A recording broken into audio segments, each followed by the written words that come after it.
Ashford University was the kind of place where traditions weighed heavier than books, where professors greeted each other with politeness and stabbed each other with academic reviews, and where, in the humanities wing, two women were about to meet in the worst possible way.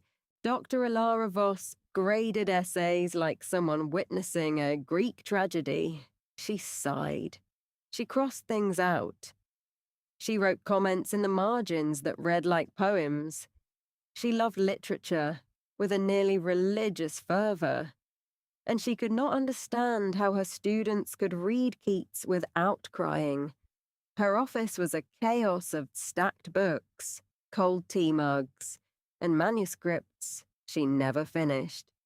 But within that chaos, Elara was happy. Before the faculty meeting, before the public clash, there was a quieter moment. Elara, ever the optimist, decided to introduce herself to her new colleague in person. She walked down the corridor to Mina's office, knocked on the open door, and stepped inside with her warmest smile.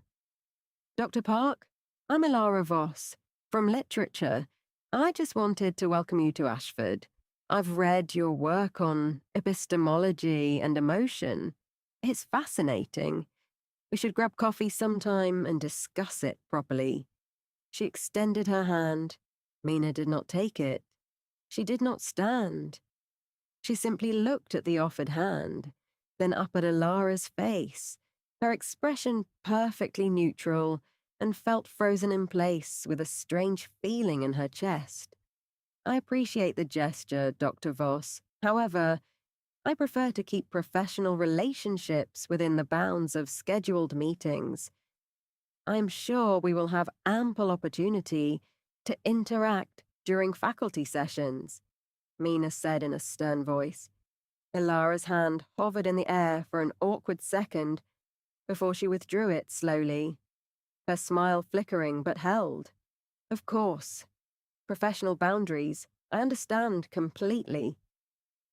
Elara turned towards the door, feeling the other woman's eyes following her, so she decided to stop for a second and slightly turn. "For what it's worth, Dr. Park, intellectual rigour and human warmth are not mutually exclusive, but I'm sure you'll discover that on your own," she added finally, before leaving. Mina stared at the empty doorway for a long moment. Something about the encounter unsettled her. Not the words. The smile. The way it had almost, made her want to smile back. She shook off the feeling and returned to her laptop. But the warmth of that almost smile lingered longer than she expected. Mina Park wrote articles like, "Someone solving equations, every word measured, every argument bulletproof." Her office was the exact opposite of Elara's. Clean, minimalist, not a single paper out of place. She taught analytic philosophy and believed with absolute certainty that literature was minor entertainment compared to the purity of logic. She had just met Elara. Mina let out a frustrated exhale while putting down one of the papers. She was still thinking about that smile. She did not want to be, but she was. Softly shaking her head, as if to let the thoughts on Elara go, she grabbed the papers again to grade. The faculty meeting was held in the old conference room on the 3rd floor, with stained glass windows and a long oak table that had witnessed 100 years of academic arguments. Elara arrived early, as she always did, and took her usual seat near the window. She had a stack of proposals for the new semester. She was excited. Autumn always made her excited. Mina arrived exactly on time. Not a minute early, not a minute late. She sat across from Elara, her posture perfect, her expression unreadable, and making sure not to look at anyone while opening her laptop, and waited. The dean, a well-meaning man named Dr. Whitaker, who had survived 20 years in administration by never taking sides, cleared his throat. I have an announcement. This semester, we're launching a new interdisciplinary seminar, Narrative and Truth. It will be co-taught by Dr. Elara Voss from Literature and Dr. Mina Park from Philosophy. Elara's face lit up with excitement. A joint seminar, a chance to bridge the gap between their disciplines, a chance to show that stories and logic could coexist. She had been advocating for something like this for years. She turned to Mina with genuine warmth. Dr. Park, what a wonderful opportunity. I've read your work on epistemology and emotion. It's brilliant, truly. I think we could create something extraordinary together. She extended her hand across the table. Mina looked at the hand, but again did not take it. Dr. Voss, she said, her voice cool and measured, I am sure your enthusiasm is genuine.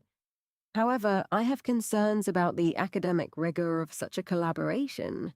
Literature, by its nature, deals in interpretation and ambiguity. Philosophy deals in precision and logic. I'm not convinced the two can be combined without sacrificing the either. The room went quiet. Elara's hand remained extended for a moment, then slowly withdrew. I see, Elara said, her voice carefully controlled. And you believe that precision and emotion cannot coexist? That a story cannot contain truth? I believe, Mina replied, that truth is not a matter of opinion. It is a matter of fact. And facts can be proven. Stories can be interpreted. Those are not the same thing. Elara felt something twist in her chest. It was not just the words. It was the cold, dismissive tone and the way Mina looked at her as if she were a child who had wandered into a graduate seminar by mistake. Dr. Park, Elara said, her voice now carrying an edge. I have spent 20 years studying the ways in which stories shape human understanding, the ways in which narrative can reveal truths that pure logic cannot touch. To dismiss that as mere interpretation is not intellectual rigor. It is intellectual arrogance. Mina's expression did not change, but something flickered in her dark eyes. I did not intend to dismiss your life's work, Dr. Voss.